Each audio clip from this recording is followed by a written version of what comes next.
That was the sound of my mother's hand across my face. She looked at the uniform I had earned with my blood and said the words that would start a war. "You're a disgrace." She thought she had sentenced me to a life of shame. She didn't realize she was attacking a general, and I was about to plan my counteroffensive. My name is Major General Heidi Bruce, and I stood as a stranger in my own home. The air in the Blackwood family estate in Greenwich, Connecticut, was thick with the scent of money and grief. White lilies, funereal and cloyingly sweet, fought a losing battle against the mingled perfumes of the guests. From my position near the grand staircase, I watched the living enact their prescribed rituals of mourning for my father, Colonel Sterling Bruce. Men in dark Armani suits murmured condolences. Women in Chanel dresses dabbed at dry eyes. My own uniform, the Army Service Uniform, Class A, felt like a foreign object in this sea of curated sorrow. Its dark blue fabric was too stark, the row of ribbons on my chest too loud in their silent testimony. I was an unwelcome truth in a house built on beautiful lies. A figure detached from a cluster of mourners and approached me. It was Senator Thompson, an old friend of my father's, his face etched with genuine sadness. He took my hand in both of his. "General Bruce," he said, his voice firm with respect. "Heidi, your father was so proud. This country owes you a great deal." Before I could form a reply, a presence slid smoothly to my side. My mother, Seraphina Blackwood. She placed a hand on the senator's arm, her smile polished to a terrifying sheen. "Oh, Senator, you're far too kind," she cooed, her voice like honey laced with poison. The guests nearby quieted, their attention drawn to the matriarch. Heidi has always been so civic-minded. She paused, letting the implication hang in the air. She just volunteers at her unit, you see. A way to keep her busy. A quiet gasp was audible from someone nearby. The senator's face tightened, but he was a politician, skilled in navigating such social minefields. He simply nodded and retreated. The invisible slap had been delivered. In one perfectly crafted sentence, my mother had reduced 25 years of my service, of my leadership, to a hobby, a meaningless pastime. I stood still, my gloved hands clasped behind my back, in parade rest, my posture the only defense I had. I felt the heat rise in my neck, but my face remained a mask of military impassivity. The moment the senator was out of earshot, my mother's polished smile vanished. Her fingers, strong and cold, clamped around my bicep. "The library, now," she hissed, her voice a low, venomous command. She pulled me from the main foyer into the mahogany-paneled library that had once been my father's sanctuary. My eyes immediately went to the wall above the fireplace. The photograph of me, grinning on graduation day at West Point, was gone. In its place hung a massive, new oil painting of my brother, Julian, looking regal and smug. I had been officially erased. "I told you," she began, her voice shaking with a rage that was terrifying in its intensity. She let go of my arm. "I told you not to come here in that costume." She turned, her eyes sweeping over my uniform with undisguised disgust. "You shame us. You shame his memory." "This uniform honored him, Mother."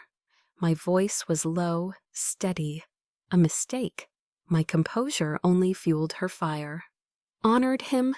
She laughed, a short, ugly sound. "You are a glorified helper, a glorified clerk, who gets to play soldier. Don't you dare stand in my house and talk about honor." She took a step closer, her face contorted. "You are nothing but an embarrassment, a helper in a uniform. Do you understand me?" And then her hand, still clad in a pristine white glove, swung through the air. The sound was a sharp, dry crack that echoed in the silent, book-lined room. A fire bloomed on my cheek, hot and stinging. I didn't flinch. I didn't move. My gaze flickered past her to the doorway. Julian stood there, swirling a glass of what looked like Macallan 18. He had seen it all. He met my eyes for a fraction of a second, gave a slight, almost imperceptible shrug, and turned his attention back to the amber liquid in his glass. That single dismissive gesture was more brutal than the slap itself. It was confirmation. In this house, I was utterly, irrevocably alone. I turned my eyes back to my mother. She was breathing heavily, her chest rising and falling, a look of triumphant cruelty on her face. She thought she had won. She thought she had finally broken me, but she was wrong. In that moment, something inside me shifted. The stinging heat on my cheek cooled and solidified into something hard and unyielding. The pain didn't vanish, it was transmuted. It became fuel. The hurt, the humiliation, the decades of being made to feel small and unworthy. It all coalesced into a single point of cold, crystalline clarity. My training, my entire life as a soldier, took over. I was no longer a daughter being struck by her mother. I was a commander assessing a hostile engagement. I met her gaze, and for the first time, I saw her not as the towering, all-powerful figure of my childhood, but as she truly was. A weak, insecure woman, terrified of anything she couldn't control. My voice, when it came, was not in the room. It was in my head, calm, precise, and absolute. This wasn't a family argument. This was a declaration of war.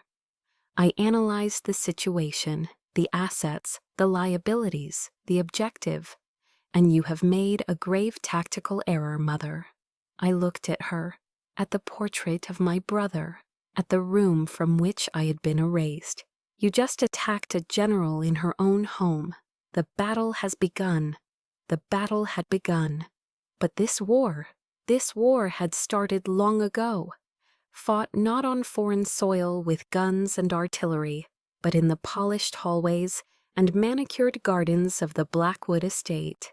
The sting on my cheek had faded, but it was replaced by a deeper ache, a phantom limb of 1,000 smaller wounds collected over a lifetime. To understand the present, I had to retreat into the past. I had to map the battlefield of my own history. My mind drifted back to the spring I turned 18, the year of 2 celebrations. I remember holding the acceptance letter from the United States Military Academy at West Point. The paper felt heavy in my hand, a tangible weight of a future I had fought for. I showed it to my mother, Seraphina, in the sunroom. She was arranging roses in a crystal vase. She didn't look up. She simply glanced at the prestigious crest and said, with a dismissive wave of her hand, "Well, at least it gives you a place to do some menial work. Better than doing nothing, I suppose." Her words were a casual dismissal, reducing my life's ambition to a form of charity work. There was no party for me, no congratulations. But a few days later, my father, Colonel Bruce, told me to get in the car. He drove me 2 hours south to Washington, D.C., and we didn't go to a fancy restaurant.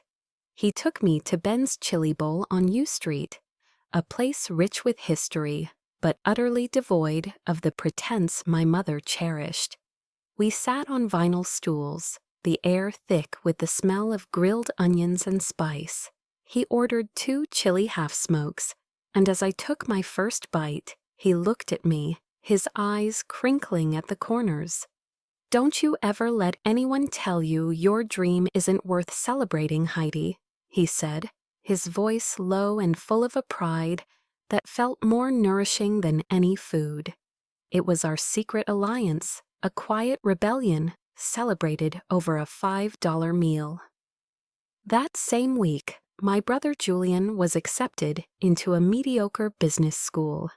My mother threw a lavish party at the Greenwich Yacht Club. I remember standing in a corner, watching her parade Julian around, her voice ringing with manufactured pride.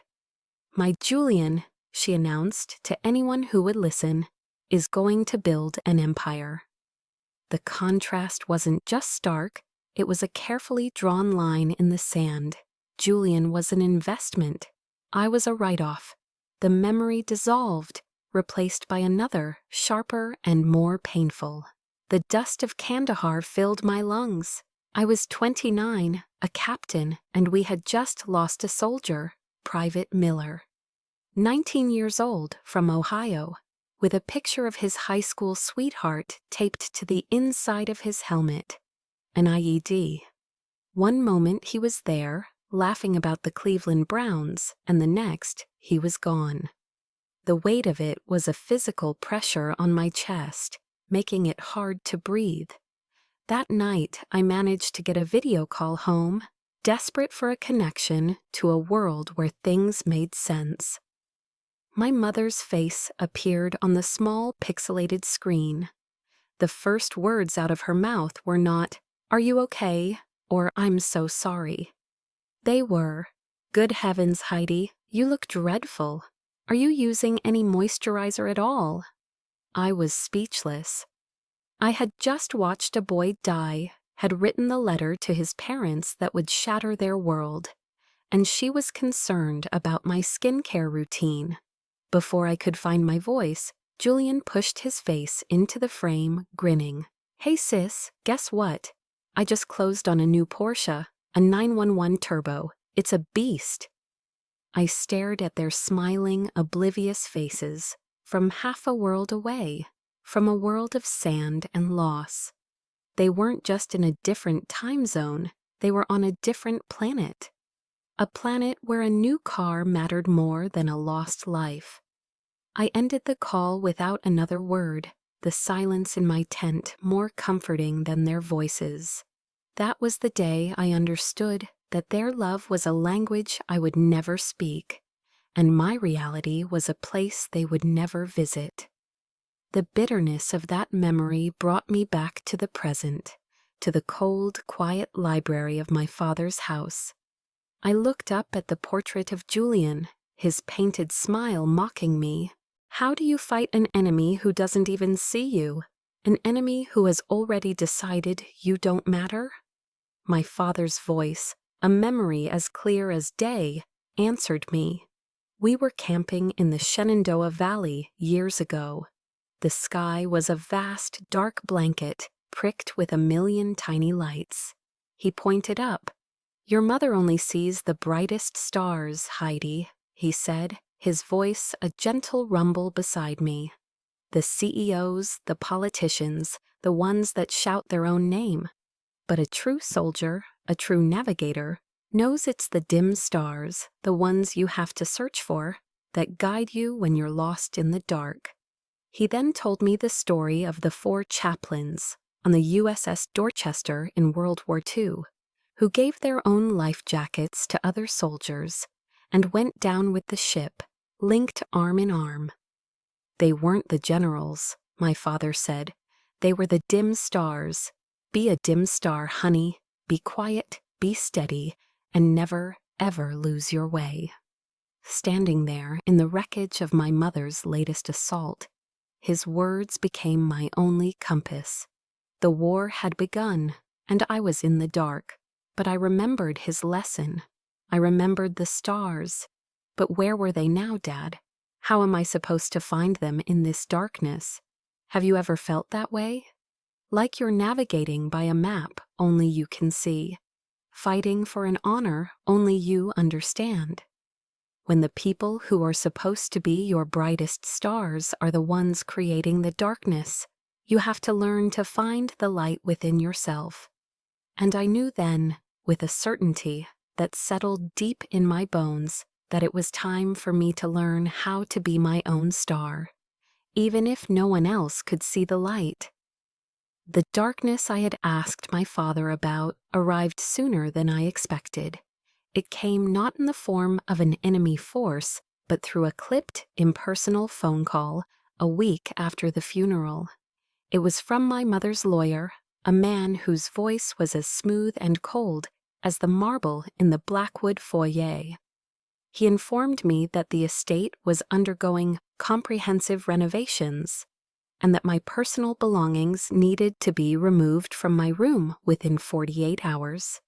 It wasn't a request, it was an eviction notice, delivered with the sterile courtesy of a corporate memo. I didn't argue, I didn't raise my voice, I simply said, "Understood," and hung up. The time for fighting on that front was over. The next day, I drove back to the house in Greenwich for the last time. I packed my life into a single, olive-drab military footlocker. It wasn't much. My uniforms, a few books, my father's old chess set, and the framed photos he'd kept on his desk. Everything else in the room, the furniture, the art, the memories my mother had curated, I left behind. As I dragged the heavy trunk across the polished floor of the grand living room, I could hear my mother in the adjoining parlor, enthusiastically discussing paint swatches with an interior designer.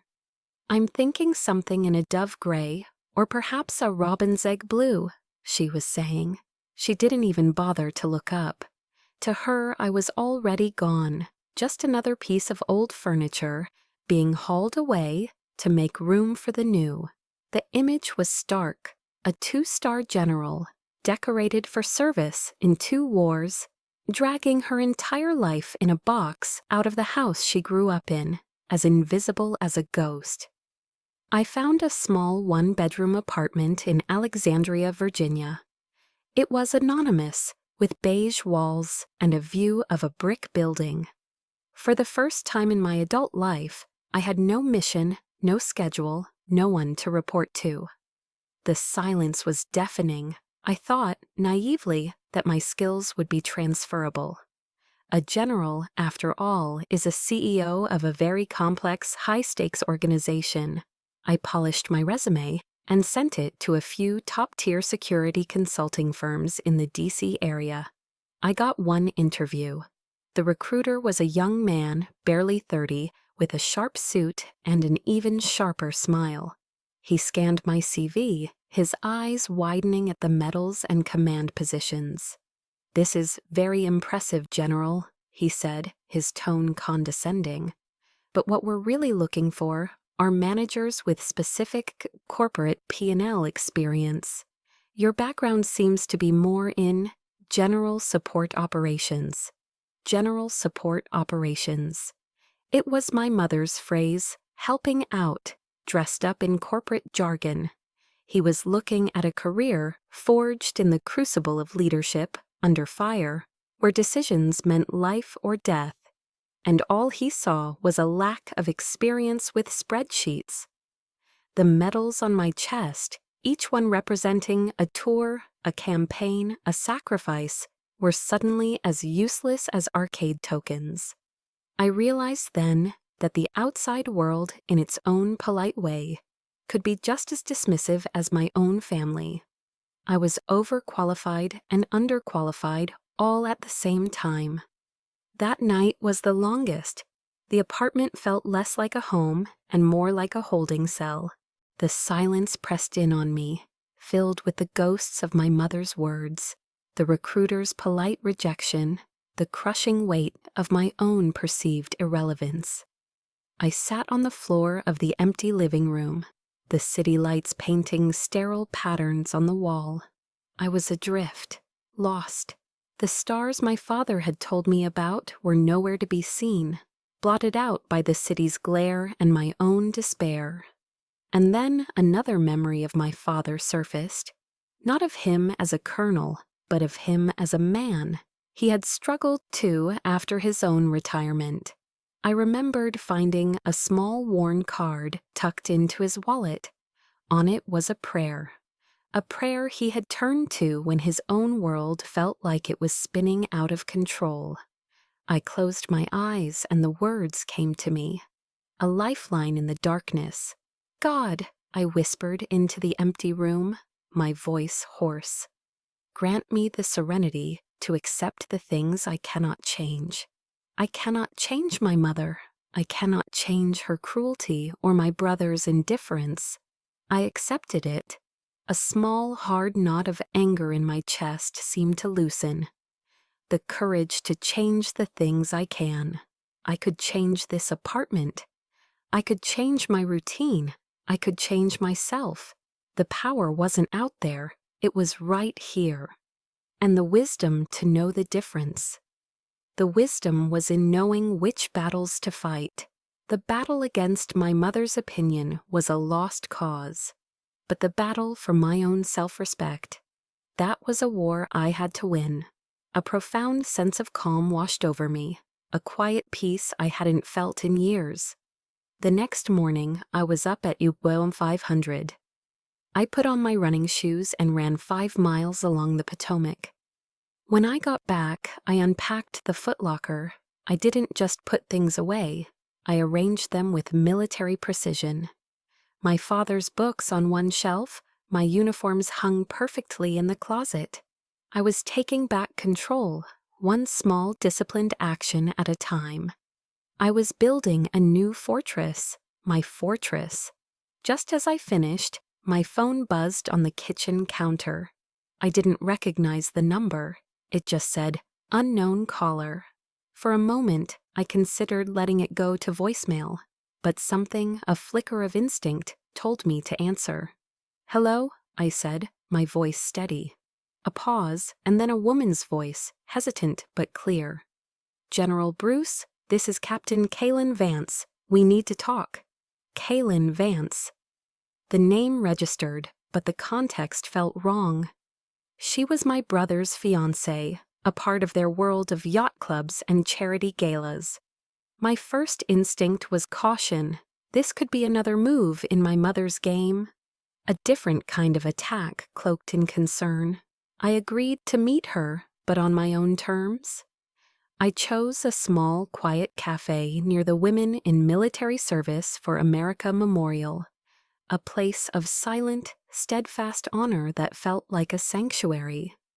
I arrived first, selecting a table in the corner that gave me a clear view of the entrance. It was an old habit, assessing a new environment for threats. When Captain Vance walked in, she was in her Air Force service dress, the blue uniform crisp and immaculate. She spotted me, and her shoulders, which had been tense, seemed to square themselves with resolve. She walked to my table, her posture perfect. She didn't offer to shake my hand. She simply stood at attention for a brief moment before taking a seat. "General Bruce," she said, her voice clear but carrying an undercurrent of tension. "Thank you for meeting me." She didn't order a drink. She just sat there, her back straight, her hands placed neatly on the table in front of her. The formal military bearing was so out of place in the relaxed coffee shop, and yet it was a language I understood better than any social pleasantry. I waited, my own posture reflecting a practiced neutrality. "Ma'am, I was at the reception after the funeral," she began, her eyes fixed on a point just past my shoulder. "I was standing near the library. I saw and I heard what your mother did, what she said." She finally met my gaze, and her eyes were filled with a fiery indignation that took me by surprise. And I cannot, in good conscience, remain silent. She took a breath, and the story came tumbling out, her voice trembling slightly with the memory. "Ma'am, Julian and your mother, they only know you through parties and press clippings. I know you from the smell of smoke and the sound of rotor blades." Her words transported me back a decade to the Korangal Valley in Afghanistan, the Valley of Death. I could almost feel the grit of the sand in my teeth. "My helicopter had been hit by an RPG," she said, her voice barely a whisper now. "We were pinned down, a reconnaissance team of 12, completely surrounded. Command's assessment was that we were a lost cause. The risk of a rescue operation was too high. They were going to write us off. She paused, swallowing hard. But you were in the command tent. You heard the call. You overruled them. You saw a strategic possibility where they only saw a loss. You put together a quick reaction force and led the charge yourself. The memory was a blur of controlled chaos, of shouting orders over the deafening roar of gunfire, of the taste of copper in my mouth. Your mother called you a helper, Kaylin said, and now there were tears welling in her eyes, tears of anger, not sadness. But to me, and to the 11 other souls you pulled out of that valley that day, ma'am, you were God. The word hung in the air between us, raw and powerful. For a moment, I couldn't breathe. It was a validation so pure, so absolute, it felt like a physical force. All the years of being diminished, of being called an embarrassment, of being made to feel like my life's work was a triviality. It was all incinerated in the heat of her testimony. I let out a breath I didn't realize I had been holding. A warmth spread through my chest, a feeling I hadn't known was possible anymore. She pushed a small single key across the table. It was plain, unadorned. "This is a spare key to my apartment in Arlington," she said, her voice regaining its military firmness. "It's a secure building. If you ever need a safe place, a tactical retreat, consider it your forward operating base. I am your soldier, General, on any battlefield. And that includes this one." I looked at the young captain, at the unwavering loyalty in her eyes, and I understood what my father meant. This was a dim star, a steady light in the overwhelming darkness. For the first time in weeks, I felt a flicker of hope. I felt that I wasn't entirely alone in this war. We sat in a comfortable silence for a few minutes, two soldiers who understood each other without needing more words. A fragile peace settled over our small table, and then the bell above the cafe door chimed, and the peace was shattered. Julian stood there, his expensive suit looking out of place, his face a mask of annoyance. He didn't even glance at Kaylin. His eyes, cold and dismissive, were locked on me. He walked towards our table, his footsteps loud in the suddenly quiet cafe. "Kaylin," he said, his voice dripping with condescension, as he finally acknowledged his fiancée, though his glare remained fixed on me. "What are you doing here, with her?" He spat the last word out, as if it were a piece of trash in his mouth. The air crackled with a new, immediate tension. The warmth in my chest vanished, replaced by the familiar, cold steel of a defensive perimeter. The brief ceasefire was over. The enemy was at the gate. A few days after my meeting with Kaylin, the enemy launched a frontal assault.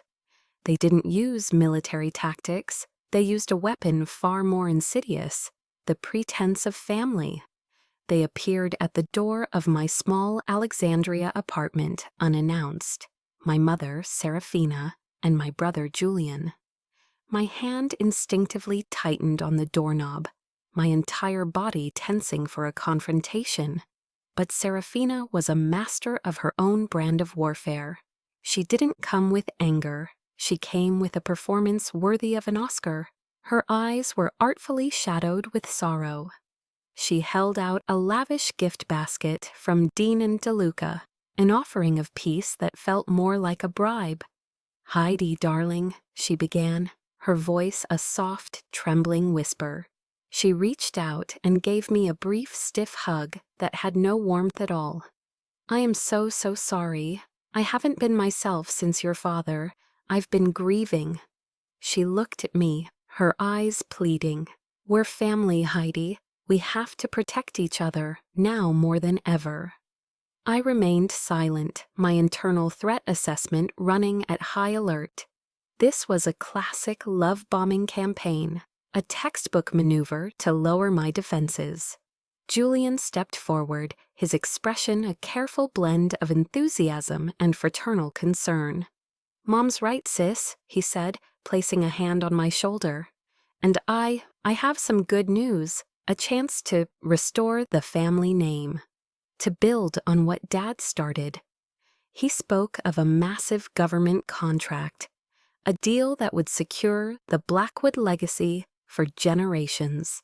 His words were grand and vague, designed to appeal to a sense of duty I no longer felt towards them. The entire performance was so sickeningly sweet, so transparently false, that a cold knot of dread formed in my stomach.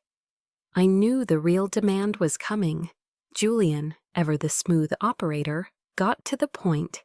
He placed a thick, leather-bound portfolio on my small kitchen table. The expensive accessory looked absurdly out of place in my Spartan apartment. "It's a major defense subcontract," he explained, flipping it open to a signature page.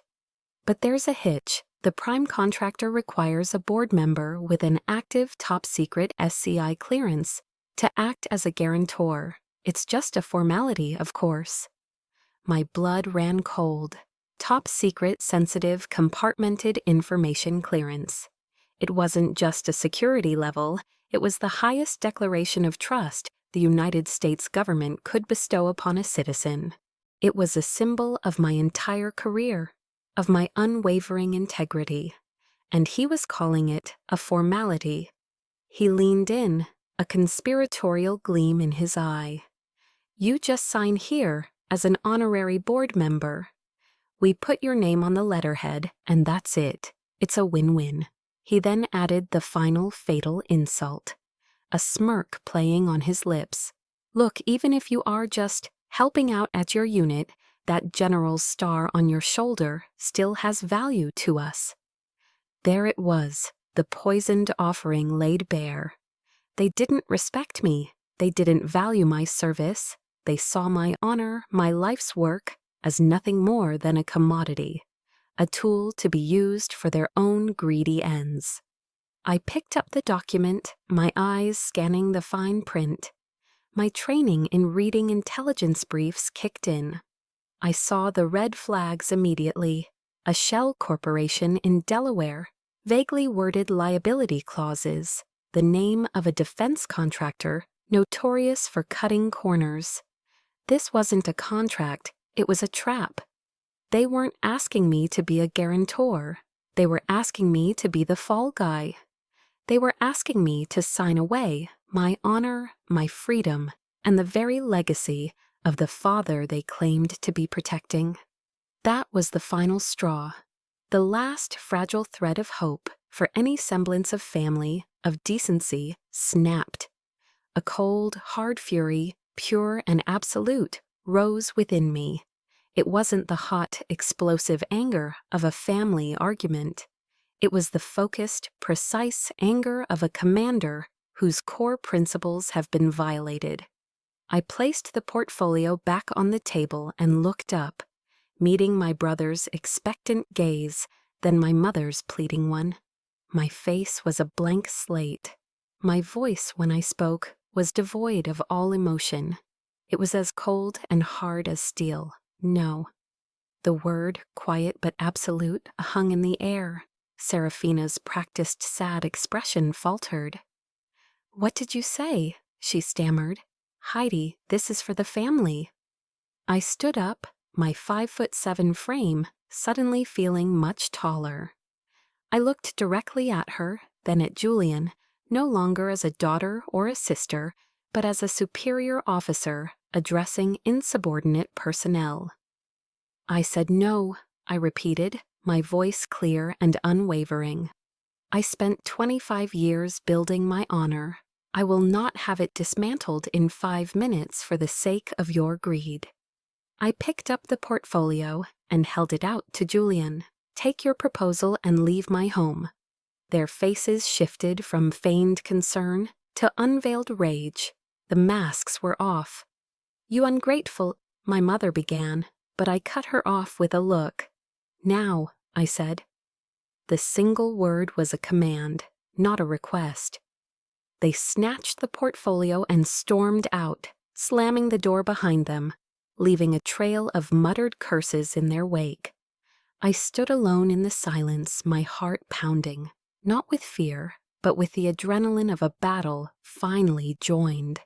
The line had been drawn. They had shown me their final move. Now it was my turn. I walked to my phone, my fingers steady as I scrolled through my contacts to a name I hadn't called in years, a name saved under the codename Minerva.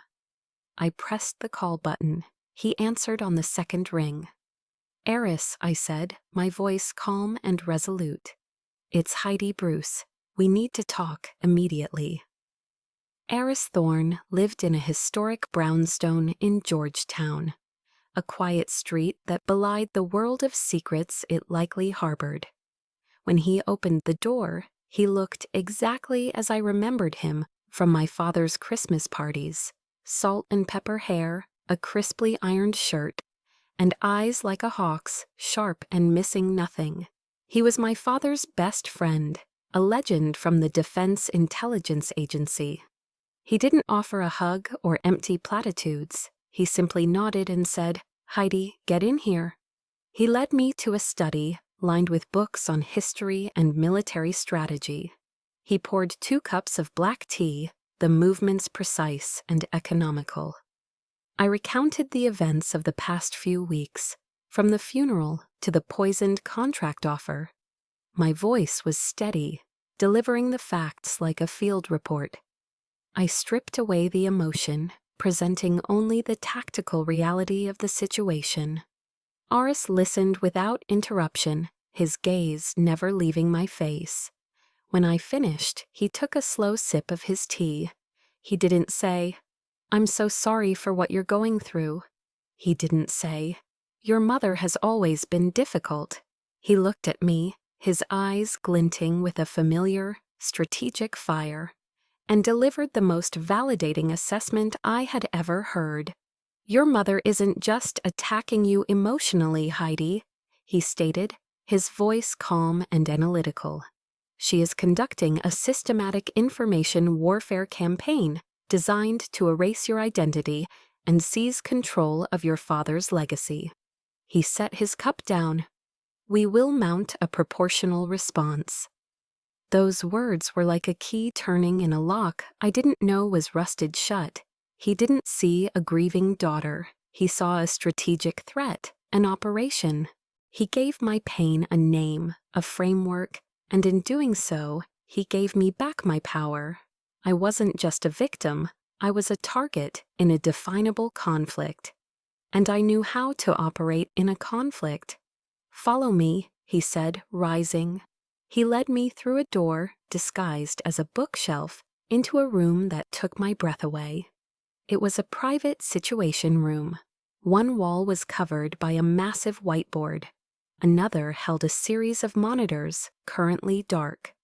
The room was soundproofed, secure. This was Eris's true office. He picked up a dry erase marker. "Let's map the battle space," he said. On the board, he drew a diagram.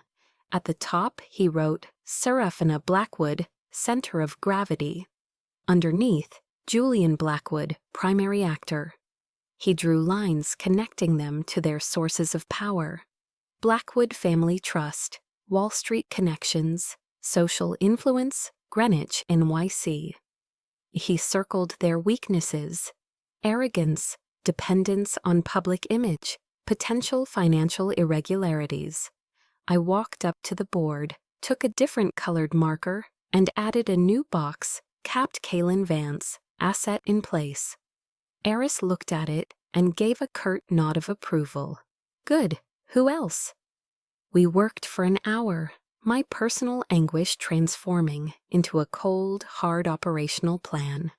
The rage that had been simmering inside me was now being channeled into objectives and timelines. Finally, Eris stepped back from the board. "Our objective is not revenge," he said, his tone that of a commander briefing his staff. "Revenge is messy and emotional. Our objective is threat neutralization. We will dismantle their operation by exposing the truth, thereby securing Sterling's legacy and re-establishing your identity. This is a campaign, Heidi, not a family feud. You need to treat it as such. The clarity was exhilarating. He was speaking my language. He saw me not as a broken woman, but as the general I was trained to be. He trusted my capabilities. He then walked to a locked cabinet and opened it. He took out 2 small black objects. He placed one in my hand. It was a digital audio recorder, no bigger than a button on my coat. The other was a heavily encrypted USB flash drive. Your mission, should you choose to accept it, he said, a rare glint of humor in his eyes, is to gather intelligence, record everything, every phone call, every conversation. Julian is arrogant. He will overplay his hand and try to contact you again. Captain Vance is our asset inside their perimeter. She will provide what she can. We are building a case file. He tapped the whiteboard with his marker. A dossier, your dossier, the truth. I closed my hand around the cool metal of the devices. The weight was insignificant, but it felt as substantial as a rifle. A sense of purpose, clean and sharp, flooded through me. The fog of grief and confusion had lifted. I was no longer lost in the dark. I had been given a mission. I had a commander, and I had a plan. The war had just been given its strategy. The following days were a blur of cold, calculated action. My small apartment transformed into a clandestine command post. The campaign to build the dossier had begun. Eris was right. My brother's arrogance was his greatest vulnerability. 2 days after their disastrous visit, Julian called. His tone had shifted from feigned concern to impatient bullying. With the button-sized recorder Eris had given me active in my pocket, I listened as he alternately threatened me with being cut off from the family forever and tempted me with a share of the profits. Every word was a nail in his own coffin, captured in pristine digital audio. Intel acquired. Uploaded to secure drive. Our asset in place, Captain Kaylin Vance, proved to be as courageous in this new kind of warfare as she was on the battlefield. Under the guise of planning her wedding to Julian, she gained access to his home office.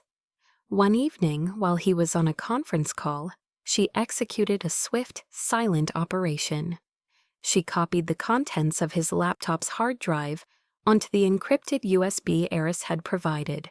The risk was immense. If she had been caught, the consequences would have been catastrophic. But her nerve held. Data secured. Awaiting analysis. The files were a goldmine. Emails between Julian and my mother laid out their plan in sickening detail.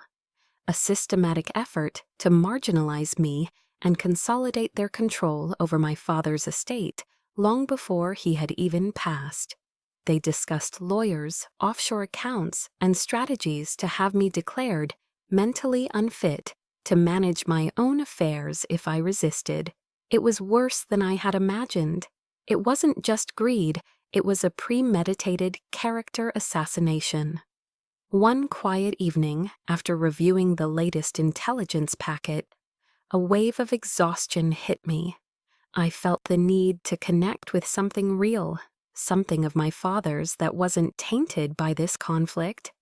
I pulled his old military footlocker from the closet.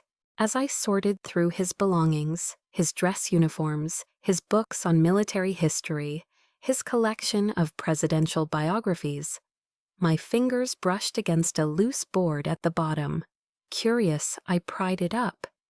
Beneath it lay a false compartment, and inside, nestled in the dark space, were 2 items, a worn leather-bound journal and a thick manila envelope sealed with wax. My heart hammered against my ribs. I opened the journal.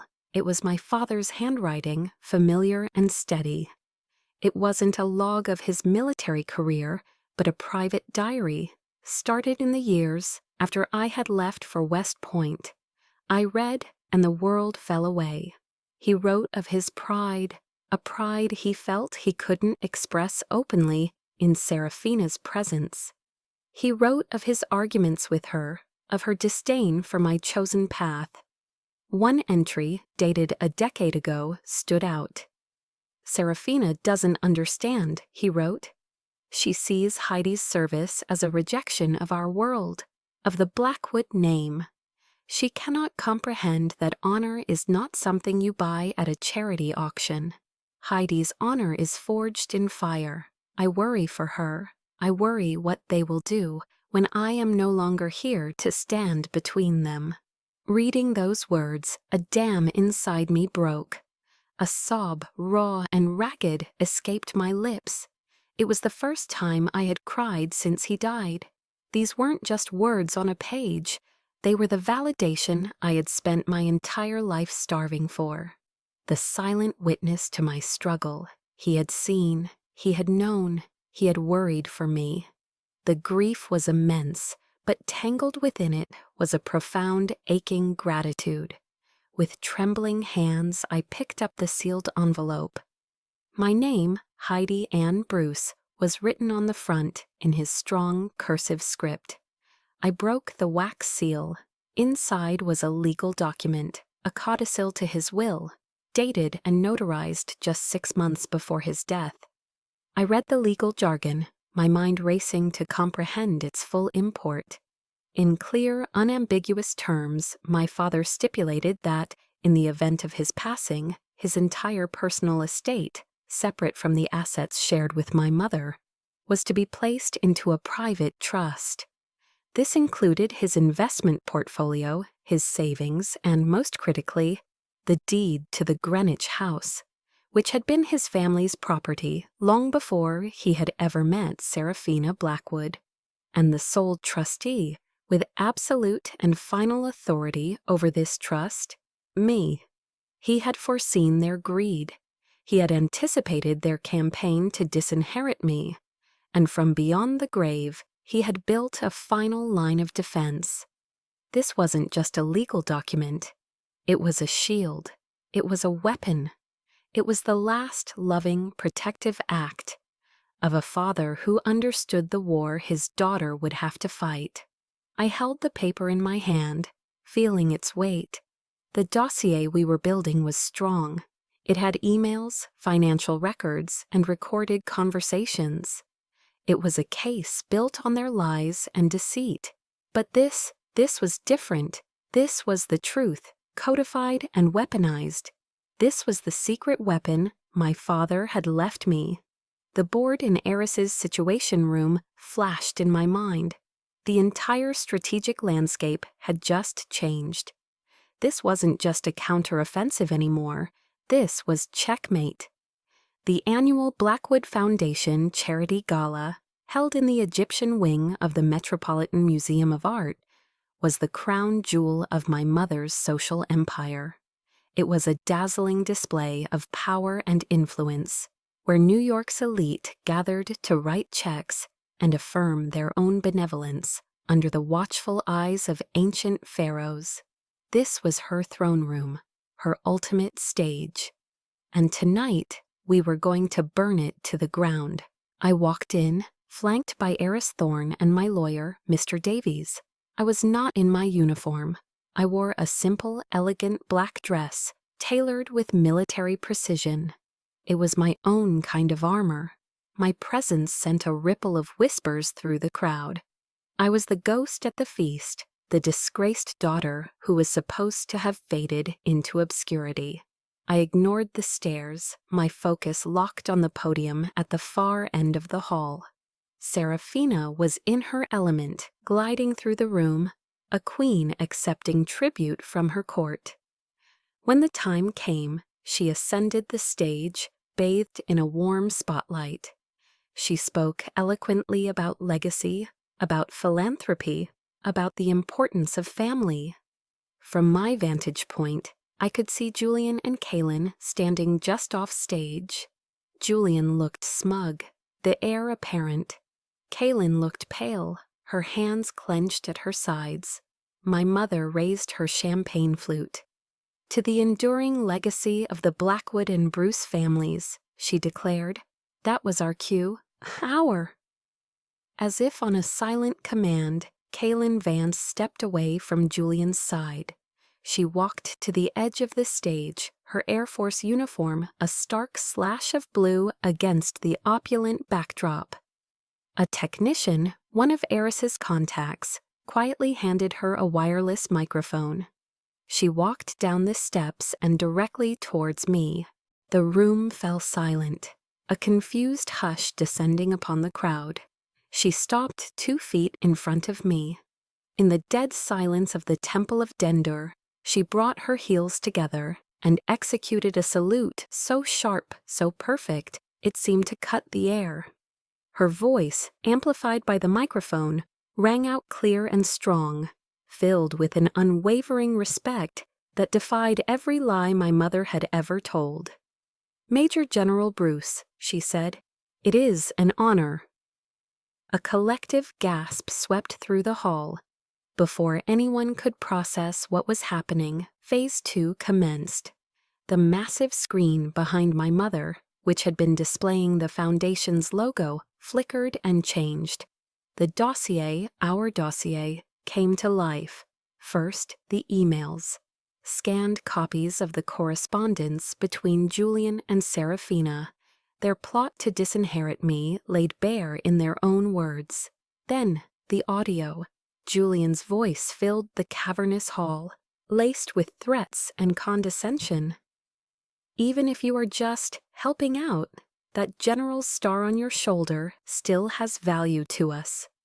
The raw, naked greed in his voice was undeniable. The whispers in the crowd grew into a roar of shock and outrage. I watched my mother's face. Her smile froze, then crumbled. Her face went slack, the color draining from it until it was as white as the tablecloths. The mask of the gracious matriarch shattered, revealing the panicked, ugly truth beneath. Then Mr. Davies, my lawyer, calmly walked onto the stage. He took the main microphone. "Ladies and gentlemen," he said, his voice cutting through the noise. "In light of these revelations, I have a legal announcement to make. On behalf of my client, General Heidi Bruce." He held up a document. "This is a legally binding codicil to the last will and testament of Colonel Sterling Bruce. It stipulates that his entire personal estate, including the deed to the Greenwich property, is to be transferred immediately into a private trust." He paused for dramatic effect. "The sole trustee of this fund, with absolute and final authority, is his daughter, Major General Heidi Bruce." The dam broke. The hall exploded in a maelstrom of noise. Serafina staggered back, her hand flying to her throat as if she couldn't breathe. Julian, his face a mask of disbelief and fury, tried to slip away. But a swarm of journalists, alerted by a timely tip from Eris, descended upon him. Their camera flashes like lightning strikes. In the midst of the chaos, I walked up the steps and onto the stage. I gently took the microphone from my mother's limp, unresisting hand. I didn't look at her. I didn't need to. I faced the hundreds of shocked faces, the pillars of New York society, who had borne witness to my public execution. My voice was calm, clear, and carried the weight of a lifetime of command. "Honor," I said, "is not something you inherit in a will or purchase at an auction. It is something you build, day by day, with your actions." I paused, letting my gaze sweep across the room.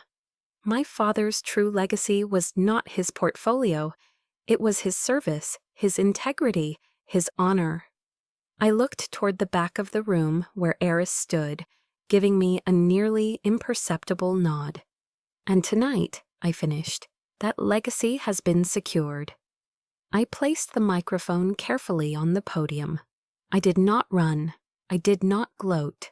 I simply turned, walked down the steps, and strode out of the hall, leaving the smoldering ruins of my mother's empire behind me. The battle was over.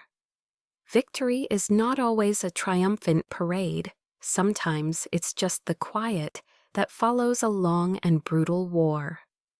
The morning after the gala, the news of the Blackwood family's public implosion was everywhere, splashed across the New York Post, dissected on morning news shows. I had expected to feel a sense of elation, of vindication. Instead, I just felt empty. It was the bone-deep exhaustion of a soldier after a grueling campaign, when the adrenaline has faded and all that's left is the silence. My phone became a front line of its own. It buzzed incessantly, with a barrage of text messages from Julian, each one more vitriolic than the last. They were a stream of pure, undiluted rage, blaming me for ruining his life, for destroying the family, for being a selfish, ungrateful monster. He took no responsibility. In his world, he was the victim. From my mother, there was only silence. A cold, damning silence that was somehow louder than Julian's rants. I didn't reply. I turned the phone off and placed it in a drawer. I spent the entire day in my small apartment, just sitting in a chair by the window, watching the world go on without me. I wasn't celebrating a victory. I was mourning a loss. Not the loss of my mother or brother as they were, but the loss of the idea of them.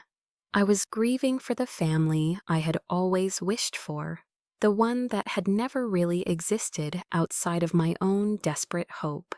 The final definitive death of that illusion left a hollow space inside me, and I knew it was a space that needed to be felt, not filled. A few weeks later, Eris sent me a book. It was Daring Greatly by Brené Brown.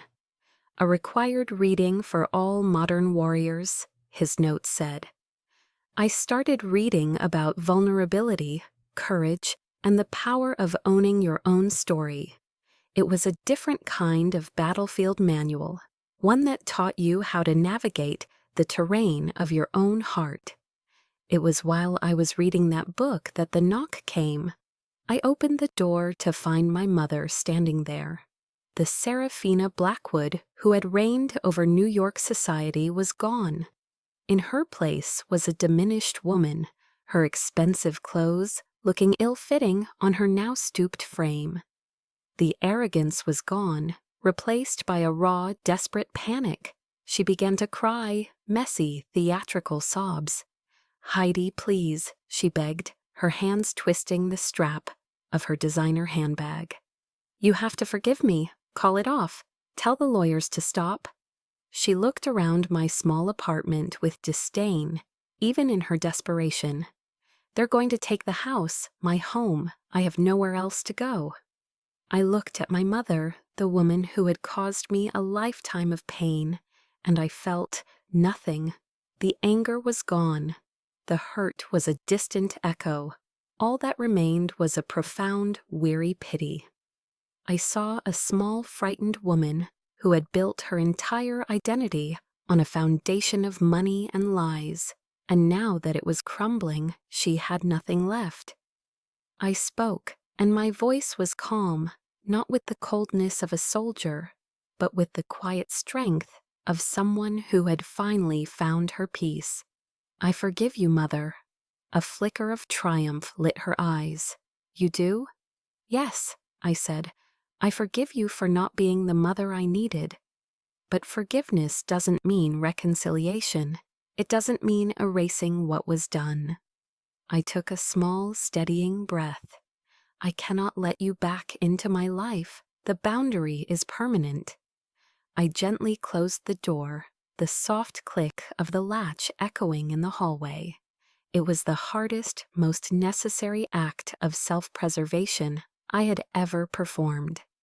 I leaned against the door, the wood cool against my back, and for the first time I felt the true meaning of freedom. It wasn't about winning. It was about no longer having to fight. The next day I met with Mr. Davies. With the legal authority granted by my father's codicil, I gave him his new instructions. We weren't going to sell the house. We weren't going to evict my mother. We were going to establish a new entity, the Colonel Sterling Bruce Legacy Foundation. Its mission would be to provide college scholarships for the children of fallen and wounded service members. Its funding would come entirely from the assets in my father's trust. Mr. Davies drew up the legal framework. Serafina would be allowed to remain in the Greenwich house as a tenant, but she would be required to pay fair market rent each month, a check written not to me, but directly to the foundation. In a final, beautiful irony, the woman who had spent her life despising the values of military service would now spend the rest of her days unwittingly funding the futures of the very families who embodied it. Her rent checks would become a symbol of her defeat, a monthly tribute to the honor she could never understand. It wasn't revenge, it was justice, and it was a new beginning. A year passed. My new life didn't have the high-stakes tension of a war zone or the opulent drama of a Greenwich estate. It was quiet, it was steady, and it was mine. The headquarters for the Colonel Sterling Bruce Legacy Foundation wasn't a gleaming office tower, but a modest, rented space in Alexandria, with good natural light and the constant, pleasant aroma of brewing coffee. My desk was no longer cluttered with strategic assessments and troop movement reports. Instead, it was covered in something far more important: letters. They were handwritten letters, mostly in the careful, earnest script of teenagers. Some were decorated with crayon drawings or stickers. They were from the first class of scholarship recipients, the sons and daughters of soldiers who had made the ultimate sacrifice, or who had come home wounded in body or spirit. I read every single one. A young man from Texas, whose father was a wounded warrior, was now studying engineering at Texas A&M. A young woman from California, whose mother died in a helicopter crash in Iraq, was in her first year of nursing school. One letter, written on lined notebook paper, made me pause. It was from a girl in rural Pennsylvania. "Dear General Bruce," it read, "my mom said to tell you that because of this scholarship, I'm the first person in our family to go to college. She says my dad would be so proud watching from heaven." I traced the young girl's handwriting with my finger. These letters, these small testaments to renewed hope, were the most profound medals I had ever earned. They were the tangible proof that my father's legacy, a legacy of service, was alive and growing. My new family was forged in this quiet mission. Eris and Kaylin were frequent visitors. Kaylin had broken off her engagement with Julian shortly after the gala. She was now stationed at the Pentagon, and we would often meet for lunch, our conversations easy and filled with the shared understanding of our world. Eris, my mentor, would stop by with books and strategic advice, not for warfare, but for navigating the complexities of running a non-profit. They were my family now, a family chosen not by blood, but by shared values and mutual respect. One spring afternoon, a formal invitation arrived. It was from the United States Military Academy. They were asking me to be a guest lecturer for the senior cadets, to speak about leadership and ethics. They wanted me to come back to West Point, the place where my journey had begun. Standing on the stage of the auditorium, looking out at the sea of crisp gray uniforms, was a surreal experience. I was no longer the frightened, determined young cadet I had once been. I was a general, a veteran of foreign wars, and a survivor of a domestic one. I looked at their faces, so young, so full of conviction and a belief in the clear lines between right and wrong. I knew I had to tell them the truth about the most difficult battlefield they would ever face. The most courageous act a soldier can perform, I began, my voice echoing slightly in the vast hall, is not always facing enemy fire. Sometimes it is speaking the truth to those who are supposed to love you. It's holding the line when that line is inside your own home. I let the words sink in. Your honor is not in the rank on your shoulder or the ribbons on your chest. Those are recognitions of service. Your true, unassailable honor is a fortress inside you. It is the one piece of ground that no enemy can ever take. Unless you open the gates for them, guard that fortress, guard it with your life, because it is your life. I didn't speak of tactics or strategy. I spoke of the war within, the war for one's own soul. Later that evening, as dusk settled over the Hudson Valley, I walked alone across the plain at West Point. The sky was a deep, velvety blue, and the first stars of the evening were beginning to appear. I thought of my father, and for the first time, the memory brought no ache, only a quiet, profound peace. I was no longer searching for his stars in the darkness. I had learned to navigate by my own. I had become my father's dim star, quiet and steady.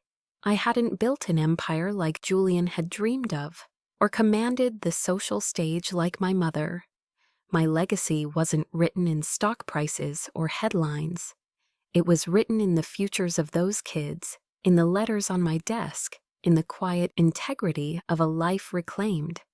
It was a smaller light, perhaps, but it was a true one.